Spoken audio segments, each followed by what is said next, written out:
एकजनाले गाडीमै ल्याउनु पर्छ क्या हाम्रोतिरबाट है हाम्रो ग्याङकोले क्या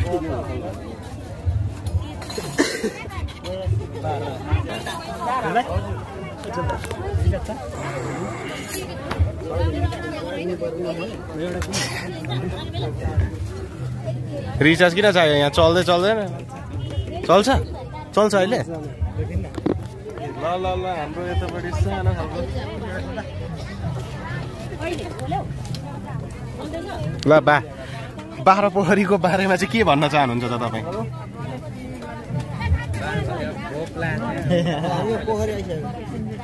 कृपया थोरै बोलिदिनु हुन विनम्र अनुरोध गरे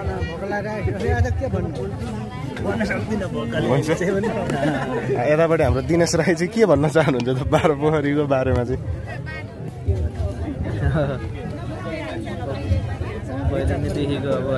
अलिक ठुलो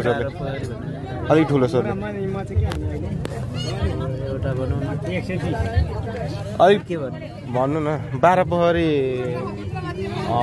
चाड पर्व नै जस्तो हो नि त यो त हाम्रो लागि त होइन कति जति वेट गर्नु 15-20 मिनट के वेट गर्नुपर्छ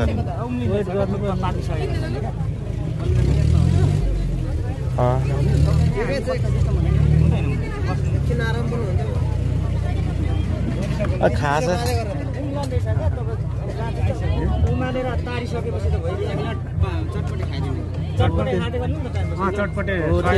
दामी घोलेर चटपट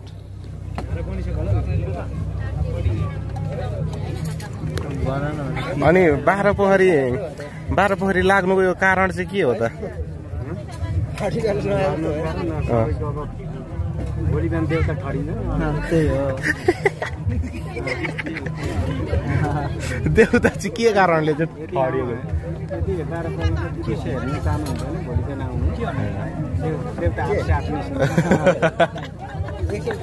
देउता आउनुको मुख्य कारण चाहिँ के जस्तो लाग्छ तपाईँलाई छोटकटमा बताइदिनु मुख्य कारण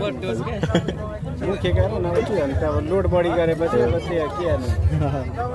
अपलोड त गर्नै पर्यो हजुर त्यही भएर पनि हो धन्यवाद यहाँको टाइमको लागि चाहिँ धेरै धेरै धन्यवाद